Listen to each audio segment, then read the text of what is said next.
경기도 수원과 시흥, 오산, 부천 등 수도권은 물론 세종, 천안, 대구까지 최근 베트남인 전용 주점을 중심으로 외국인들의 집단 마약 투약이 성행하고 있습니다. 장소도 다양해 외국인 주점뿐 아니라 펜션과 심지어 인적이 드문 고깃배에서도 투약이 이뤄졌습니다. 최근 5년 새 외국인이 피해자로 검거된 사건을 분석해봤습니다. 살인과 강도, 폭력 등 대부분 범죄는 줄거나 비슷한 수준인데 유일하게 마약 범죄만 2배 가까이 폭증했습니다. 특히 베트남 국적 마약 사범이 4년 만에 6배 이상 늘었는데 지난해 검거된 외국인 마약 사범 10명 중 3명이 베트남인이었습니다. 지난해 기준 국내 베트남인 수는 한국계 중국인과 중국인 다음으로 많은 22만 명입니다. 베트남, 동남아 외국인들이 일단은 대한민국에 입국하는 그 비율이 많아지고 있거든요. 국제 결혼만 이렇게 들어오는 구조였다가 지금은 여러 비자 형태로 좀 많이 한국에서 베트남인들만 사용하는 SNS를 통해 마약을 사고 팔고 예약제로 운영되는 외국인 전용 주점에서 투약이 이뤄져 단속은 쉽지 않은 상황입니다. 생일이라든지 아니면 특정 지역 사람들이 모임을 하면서 이벤트를 하게 되면 자신들의 그 SNS로 모임을 공지하고 또 거기서 모여서 이렇게 마약 파티하는 경우도 있고. 외국인 범죄 수사 인력의 감소도 문제입니다. 2021년 국가수사본부 신설에 따른 조직 개편으로 외국인 범죄 전문 수사 인력은 반토막 났습니다.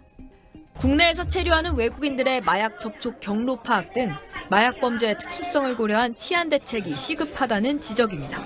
SBS 신정은입니다. 베트남인이 운영하는 유흥주점에서 조직적으로 마약류를 반입해 투약한다는 신고를 받고 경찰이 현장을 덮칩니다. 부산경찰은 지난해 9월부터 12월까지 세종, 천안, 아산, 진천, 대구 등에서 베트남인이 운영하는 유흥주점과 클럽 9곳을 단속해 마약 혐의자 90명을 검거하고 18명을 구속했습니다. 경찰에 구속된 베트남인들은 수입책 7명, 업소 도우미 8명, 업주 3명 등으로 66명의 손님들에게 마약류를 투약하거나 판매한 것으로 확인됐습니다. 이들이 국내에 들여온 마약류는 모두 10억 4천만 원어치. 베트남 현지로부터 국제 우편으로 MDMA나 케타민 같은 마약류를 커피나 비타민으로 위장해 국내에 반입해 투약, 판매했습니다. 최근 베트남인들에 의한 마약의 대량 유통 사례는 폭발적으로 늘고 있습니다. 지난해 10월에는 경남 진주에서 주점을 운영하던 40대 여성 업주 A씨가 마약을 유통하다 해경에 붙잡혔습니다. 마약류 관리법 위반 혐의로 체포영장에서 체포합니다. A씨는 베트남 출신의 여성 도우미들을 통해 상당 기간 손님들에게 마약을 판매했습니다. 여자분들 빨리 와요. 유흥주점 여자 화장실 천장에서는 마약을 나누는 데 쓰인 전자저울도 발견됐습니다. 해경은 이들이 지난해 9월부터 10여 차례에 걸쳐 마약 파티를 한 것으로 보고 있습니다. 마약 하더라도 별도의 도주로가 구비되어 있고 CCTV로 상시 감시를 해주기 때문에 들키지 않을 방법이 있다라는 방식으로 홍보를 했고, 경찰은 베트남인들이 텔레그램으로 소통하고 던지기 수법을 통한 은밀한 거래 방식으로 수사망을 피해가고 있어 마약의 출처부터 단속을 강화할 방침입니다. SBS 시무섭입니다.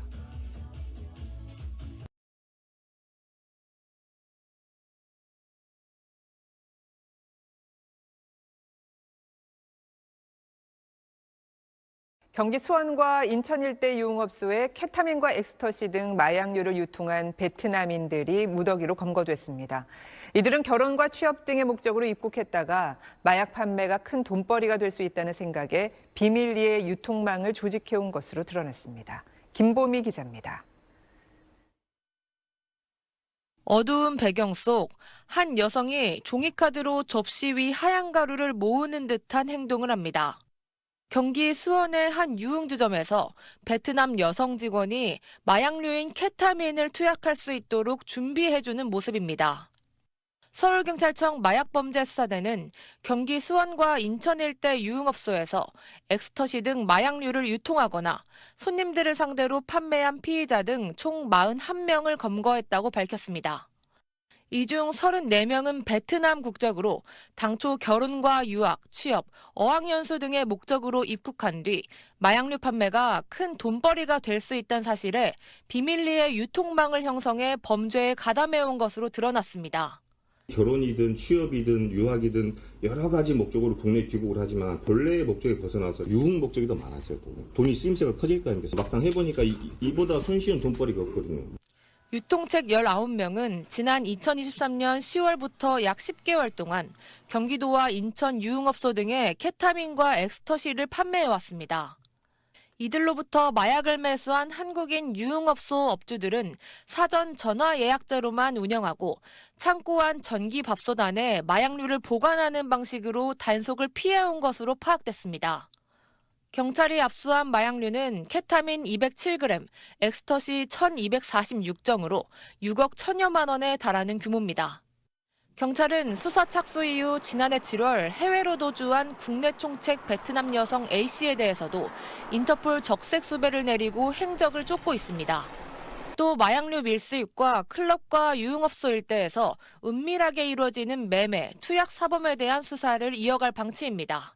SBS 김봄입니다.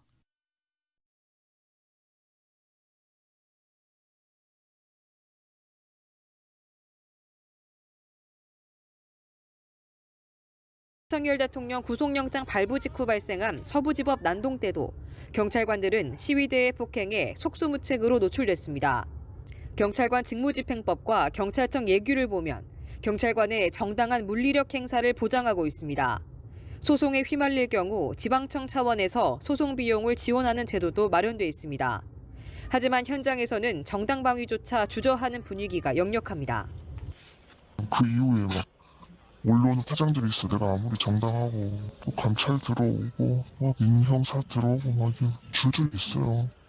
공권력 집행의 정당성을 인정받기 쉽지 않고 입증 과정도 녹록지 않은 탓입니다. 결국 공무의 책임을 경찰관 개인에게 지우지 않는 조직 문화, 정당한 법 집행을 지지해주는 시민의식이 필요하다는 목소리가 나옵니다.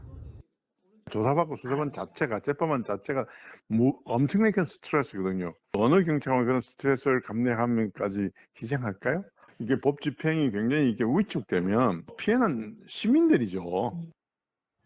다만 과잉 대응에 대한 우려도 상존하는 만큼 적절한 공권력 행사의 기준에 대한 사회적 합의가 필요해 보입니다. 계엄 다음 날 새벽 국회가 계엄 해제 요구안을 의결한 이후에도 조지호 경찰청장이 국회 봉쇄를 유지하도록 지시한 정황이 드러났습니다. 국회 봉쇄를 푼 건 서울경찰청의 자체 판단이었습니다. 강청환 기자가 취재했습니다. 지난해 12월 3일 밤 10시 46분 윤석열 대통령이 계엄을 선포한 지 20분쯤 지난 뒤부터 경찰은 국회 출입을 통제하기 시작했습니다. 근데 여기 왜 막으시는 거예요? 저희 지시받고 하는 거예요.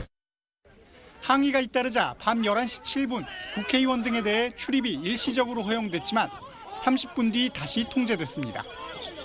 당시 현장에서 경찰을 지휘한 사람은 오구명 서울경찰청 공공안전차장, SBS가 확보한 5차장 등의 당시 문자 메시지와 통화 내역입니다.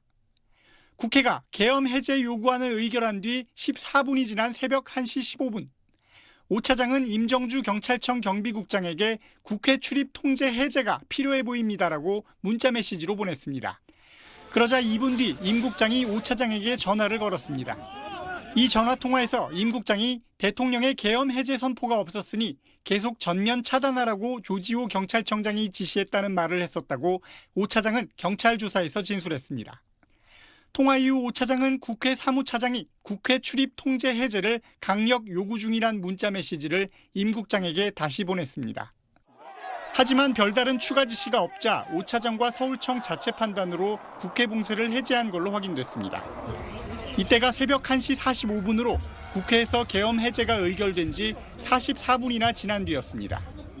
10여 분 뒤 임 국장이 5차장에게 전화를 걸어 서울청이 자체적으로 국회 차단 조치를 해제한 건 잘했다고 말했던 사실도 파악됐습니다. 13만 경찰 수장이 국회의 계엄 해제 의결 후에도 대통령 눈치만 본 것입니다. 조 청장 측은 이에 대해 아무런 입장을 밝히지 않았습니다. SBS 강청환입니다.